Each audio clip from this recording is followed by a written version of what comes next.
भंडारा करो। गांव के लोगों ने चंदा किया, भोज भंडारा किए। तब तक 15 दिन बीत चुके थे। कुत्ते की दुर्गंधी दूर होने के बजाय दूर तक और दुर्गंधी आ रही थी। तब चले गए जोशी जी के पास।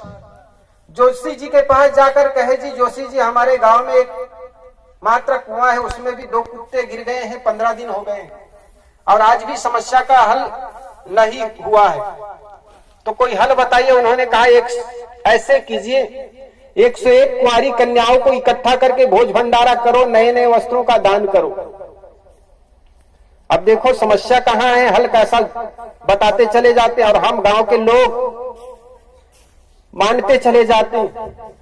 तो कहा जाता है 101 कुंवारी कन्याओं को लाकर भोज भंडारा किए, नए नए वस्त्रों का दान किए। तब तक वो 20-25 दिन बीत गए थे। तब तक दोनों कुत्ते सड़ करके उनके अंग अलग अलग बिखरने लग गए थे। दूर तक गांव में उसकी दुर्गंधी जा रही थी। समस्या हल होने के बजाय बढ़ती चली जा रही थी। गांव में एक पारखी संत आए जो विवेकी था, और कोई भी विवेकी संतों के पास जाओगे तो समस्याओं का हल कर जाते हैं। लेकिन हमारी बुद्धि कभी काम नहीं करती, हमारा विवेक कोई काम नहीं करता। हम ऐसे ही लोगों के पास चले जाते हैं। हम न जाने कितने बार धोखा खाए हैं, फिर भी हम ऐसे सोचते हैं कि यही हमारे भू देवता है, इस पृथ्वी तल के देवता है, शायद समस्याओं का हल हो जाएंगे, चले जाते हैं। उस पारखी संत जब गांव में आए तो लोग जाकर के अनुनय विनय किया, संत भगवान, हमारे गांव में एकमात्र कुआं है, आज 20 दिन हो गए, कुआं में 2 कुत्ते गिर गए। संत ने कहा, कुछ किए कि नहीं किए जी? गांव के लोगों ने कहा, संत भगवान, हमने सारी समस्याओं का हल करने के लिए पूरी ताकत लगा दी, और जो जो पंडित जैसे जैसे किए वो सब कुछ कर चुके हैं। संत ने कहा, सब कुछ में क्या क्या किए जी? उन्होंने कहा, हमने 21 नदियों के पानी लाकर के छींटा मार दिए। कहे, और क्या किए? कहे, गांव के जितने पंडित हैं 101 पंडित पुजारियों को बुलाकर भोज भंडारा कर दिए। कहे, और क्या किए? कहे, 101 कुंवारी कन्याओं को लाकर भोजन भंडारा किए, नए नए वस्त्रों का दान किए। ये सब कुछ कर दिए, लेकिन लगता है गांव की समस्या दूर होने वाली नहीं है। संत ने कहा, वो कुत्ते को निकाले कि नहीं जी? संत ने लोगों से कहा, जो कुआं में कुत्ते गिर गए उसको निकाले कि नहीं निकाले जी? लोगों ने कहा, भगवान, यही एक काम नहीं किए, बाकी सब कुछ कर चुके हैं। बताओ, बाकी जो भी करते हैं उससे कोई मतलब नहीं। उन्होंने कहा, कुएं से कुत्ते निकालो पहले, उसके बाद जो भी करना है करना। तो हम कुएं में पड़े हुए कुत्ते को ना निकालें और दुनिया भर के कर्मकांड करते चले जाएं, मंत्र यज्ञ जाप करते चले जाएं, तो भी वो समस्याओं का हल नहीं होने वाला। इसी प्रकार अनेक हमारे जीवन में समस्याएं आई, और वो सारी समस्याओं का जड़ हमारा अपना मन है। लेकिन हम केवल बाहर ही बाहर यात्रा करते चले जाते हैं, केंद्र में कभी पहुंच नहीं पाते। समस्याओं के जड़ को हम समझ नहीं पाते, केवल वृत्त में घूमते चले जाते हैं, बाहर ही बाहर घूमते चले जाते हैं। यही कारण है कि समस्या जहां की तहां बनी रह जाती। सदगुरु कबीर कहते हैं, घर जरे घूर बुझाए, वस्तुवंते खोजे अंते, क्यों कर आवे हाथ, सज्जन सोई सहाराइये, जो पारख राखे साथ। घर में कलह होता है, घर में झगड़े होते हैं, लोग अब गृह शांति के लिए यज्ञ हवन करवाते, कभी सत्यनारायण की कथा कराते हो, कभी भागवत बैठाते हो, कभी मानस का पाठ करवाते हो, कभी दुर्गा नवमी में दुर्गा की स्थापना करते हो, कभी गणेश चतुर्थी में भगवान गणेश का स्थापना करते हो। लेकिन कभी अपने आप की ओर भी लौट के देखते हो कि मन में जो विचार सड़ रहा है, जो हमारे मन में अनेक प्रकार के गलत गलत विचारों के चलते, राग द्वेष के चलते, मन में वैमनस्यता के चलते हमारे घर में या हमारे जीवन में दुख आया है, हम मूल में पहुंचे। जब जब हमारा विचार विकृत होता है तो हमारा कर्म विकृत होता, और कर्म के विकृत होने पर आदमी का जीवन दुख से भर जाता। लेकिन हम सोचते हैं कि बाहर से कोई समस्याएं आई होगी, बाहर से कोई तंत्र मंत्र किया होगा, बाहर से किसी ने डाल दिया होगा, बस यही सोचते चले जाते हैं। लेकिन मूल बात है उस पर हमारी दृष्टि ही नहीं। इसलिए संत गुरुजन कहते हैं बाहर से लौट करके अपने में आए। हम बाहर ही बाहर जो देखते हैं ना, बाहर बाहर दौड़ते हैं, वो दौड़ने से हमारी समस्याएं दूर होने वाली नहीं। कभी ठहर करके अपने आप से पूछें, कभी रुक करके देखें आखिर समस्या क्या है। कई बार कोई समस्याएं नहीं होती, फिर भी माथापच्ची करते चले जाते हैं, मन में उधेड़-बुन करते चले जाते हैं। पहले सोच भी तो लो, देख भी तो लो ठहर के कि वास्तव में समस्या है कि नहीं है। कहा जाता है एक बहुत बड़ा महल था और महल में एक दरवाजा लगा हुआ था और उस दरवाजा में एक ताला था। उस महल के राजा ने कहा इस दरवाजे में लगा हुआ ताला को कोई भी विद्वान अपने मेथड, अपने गणित, अपने विधि के अनुसार खोल लेगा, उस विद्वान को मोहमंगा इनाम दिया जाएगा।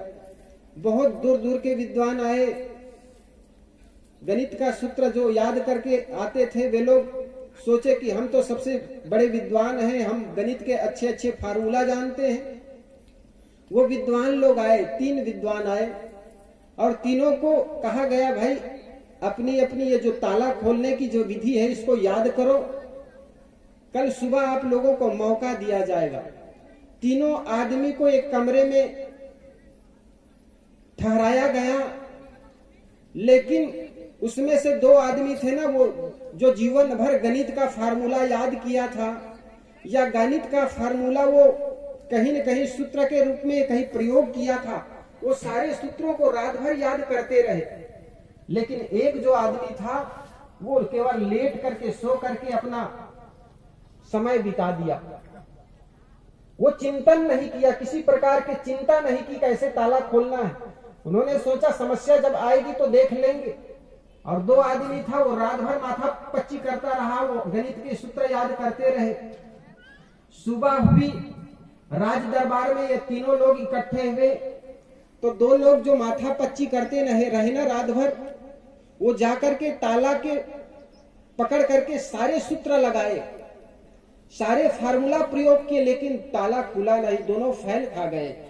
एक आदमी जो केवल लेट करके सो करके बिता दिया, उन्होंने कहा समस्या जब आएगी तो देख लेंगे। वो आदमी ने जाकर ताला के सामने खड़ा हुआ और ताला को पकड़ करके ऐसे थोड़ा हिलाया कि ताला लगा भी है कि नहीं लगा है। समस्या तो यही है ना, ताला लगा हुआ, इसको फार्मूला से निकालना है। तो आदमी ने जैसे ही ताला पकड़ा और छू करके देखा तो ताला लगा नहीं था, ताला तो यूं खुल गया पकड़ते ही। हमारे साथ भी ऐसी कई बार घटनाएं घटती, समस्याएं कुछ नहीं होती लेकिन माथा पच्ची करते हम जिंदगी बिता देते। यही राग द्वेष के बीच, यही समस्याओं में उलझे हुए। एक लड़का था, सुंदर पढ़ा लिखा था, एमए किया हुआ था हिंदी का। एक टीचर के पास जब गया तो कहने लगा सर मैं हिंदी में एमए किया हूं और हिंदी में एमए किया हूं तो सारे शब्दकोश लगभग याद है, रटा हुआ हूं। सर ने उनसे एक प्रश्न किया, मास्टर ने उन्हें कहा बेटा मैं तुमसे एक प्रश्न करना चाहता हूं, करता हूं और उत्तर बता दो तो मैं मान लूंगा तुम एमए किए होगे, बड़े होशियार भी होगे। तो मास्टर ने एक प्रश्न किया, आप लोग बड़े ध्यान से सुनिएगा, शायद आपके पास भी उत्तर हो। मास्टर ने कहा दुनिया में कौन से ऐसा शब्द है जिसको उल्टा लिखा जाता है, उल्टा पढ़ा जाता है? जरा दिमाग लगाइए आप लोग भी। मास्टर ने कहा दुनिया में ऐसा कौन से शब्द है जिसको दुनिया के शब्दकोशों में उल्टा लिखा जाता है और उल्टा पढ़ा जाता है? वो लड़का तो एमए पढ़ा लिखा हुआ था, वो बड़ा माथा पच्ची किया, दिमाग घुमाया, सारे शब्द को खंगाला अपने दिमाग में ही, क्योंकि आदमी का मन भी तो बड़े मेमोरी पावर है। और जितना वो आदमी खोजना शुरू किया मन में उतना उलझता चला गया, चेहरे भी विकृत होने लगा। उन्होंने कहा साहब पढ़ा तो बहुत हूं लेकिन ऐसा कोई शब्द ख्याल नहीं आ रहा है जिसको उल्टा लिखा जाता है, उल्टा पढ़ा जाता है। सर ने कहा बेटा मैं तो यूं ही तुम्हें पूछ रहा हूं, तुम फेल हो जाओगे तो कोई दंडित करूंगा नहीं। थोड़ा धैर्यता से, थोड़ा शांत भाव से कुछ उसका उत्तर ढूंढने का प्रयास कीजिए। और वो लड़का जितना ढूंढता उतना उलझता चला जा रहा था। और मास्टर कह रहे थे तुम ठहर के थोड़ा सोचो। तो अंतिम में वो लड़का खड़ा होकर कहा सर मुझे समझ में अभी तक कोई शब्द आया नहीं जिसको उल्टा लिखा जाता। तो मास्टर ने कहा बेटा कलम और कागज ले आओ। कागज और कलम लाया और मास्टर ने कहा अब लिख। तो मास्टर का मुख देखने लगा, ताकने लगा, आखिर क्या लिखूं? तो मास्टर ने कहा उल्टा लिख। उल्टा शब्द उ अधल्ला और ता में आक मात्रा, उल्टा लिख दिया। कहे अब पढ़। तो लड़का ने जैसे ही पढ़ा और पढ़ करके वो हंसने लग गया। कहे सर ये उल्टा। तो सर ने कहा यही एक उल्टा शब्द है जिसको दुनिया के शब्द कोशों में उल्टा लिखा जाता है और उल्टा पढ़ा जाता है। तो ये उल्टा शब्द ही है। वो प्रश्नों में कई बार उल्टा उत्तर छुपे होते हैं, लेकिन हम उलझ जाते हैं। हम तो आज तक केवल वृत्त में घूमने की आदत हो गई, दौड़ने की आदत हो गई। कभी ठहर करके भी तो सोचे, प्रश्न पर ध्यान दे, गौर करें कि क्या प्रश्न पूछे जाते हैं। विद्यार्थी जानते हैं कि करीब 50% प्रश्नों के उत्तर प्रश्नों में छुपे हुए होते हैं, लेकिन हमारी जो सोचने की विधा है, उत्तर ढूंढने की जो विधा है, उसमें हम अटक जाते हैं और यही कारण है कि केंद्र पर पहुंच नहीं पाते। तो मैं कह रहा था हम वैचारिक रूप में अभी भी गुलाम हैं। विचार की दृष्टि में अभी भी हम विचार नहीं कर पाते। जब जब वैचारिक शक्तियां हम बढ़ाएंगे, विचार का क्षेत्र में हम आगे बढ़ेंगे, तो निश्चित जानिए विचार क्रांति हमारे जीवन में आएगी। लेकिन तथाकथित लोगों के द्वारा धर्म के नाम पर, ईश्वर के नाम पर यह कहा गया कि तुम विचार नहीं कर सकते, और आदमी ने विचार करना छोड़ दिया। जरा कल्पना करो, एक आदमी का पैर बांध दो और 1 वर्ष तक उनको कोठरी में डाल दो और कहो इस पैर का प्रयोग न करना। वर्ष भर बाद उनके पैर को खोलोगे, वो आदमी अपंग हो जाएगा। इसी प्रकार सामान्य लोगों के साथ किया गया, 80% लोगों के साथ किया गया कि तुम विचार नहीं कर सकते। हम जो बता रहे हैं वही मानना होगा। ईश्वर के नाम पर, धर्म के नाम पर हम आज भी विचार करने से कतराते चले जाते हैं। साहब कहते हैं विचार का धर्म के क्षेत्र में जितना महत्व है उतने आस्था के नाम महत्व नहीं है। साहब कहते हैं करह विचार जो सब दुख जाई, बहुत दुख दुख दुख की खानी, तब बची हो जब राम ही जाने। साहब कहते राम को जानो, लेकिन हम केवल मानते चले जाते हैं। मानने से काम नहीं चलेगा। मानना होता है आस्था के बल पर, श्रद्धा के बल पर, मान्यता के बल पर, लेकिन जानना होता है विवेक के बल पर, परख के बल पर, खोज के बल पर। जिन खोजा तिन पाइया गहरे पानी पैठ। जो आदमी खोजा होता है, पारखी होता है, उस आदमी को मिल जाता है।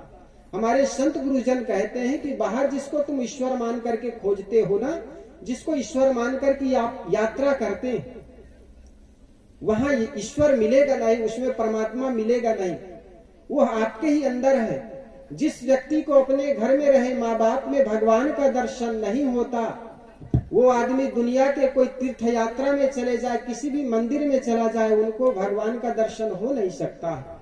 इसलिए हम शुरू करें अपने घर में रहे बड़े बुजुर्गों में भगवान का दर्शन करके या भगवान के रूप में मान करके उनकी सेवा करें, आराधना करें। और बड़े बुजुर्गों की सेवा आराधना क्या है? उनकी आवश्यक चीजों की पूर्ति करना।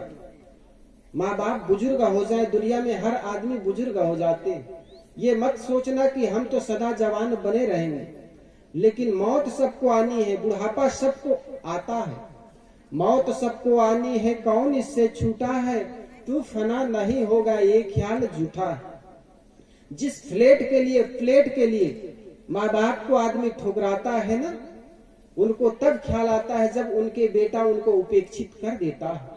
इसलिए मेरे मित्रों, जीवन जब सुंदर है, शरीर में ताकत है, भुजाओं पर बल है, इस ताकत का, इस बल का सही प्रयोग कर ले, क्योंकि जिससे हमारा आने वाला बुढ़ापा सुखद हो, शांतिमय हो और चैन की सांस, हम अंतिम सांस भी ले सके। आप लोगों के समक्ष कुछ देर निवेदन करने का प्रयास किया, शायद मेरा टाइम पूरा हो गया। इसी के साथ देता हूँ विराम अपनी वाणी को। बोलिए सद्गुरुदेव की जय।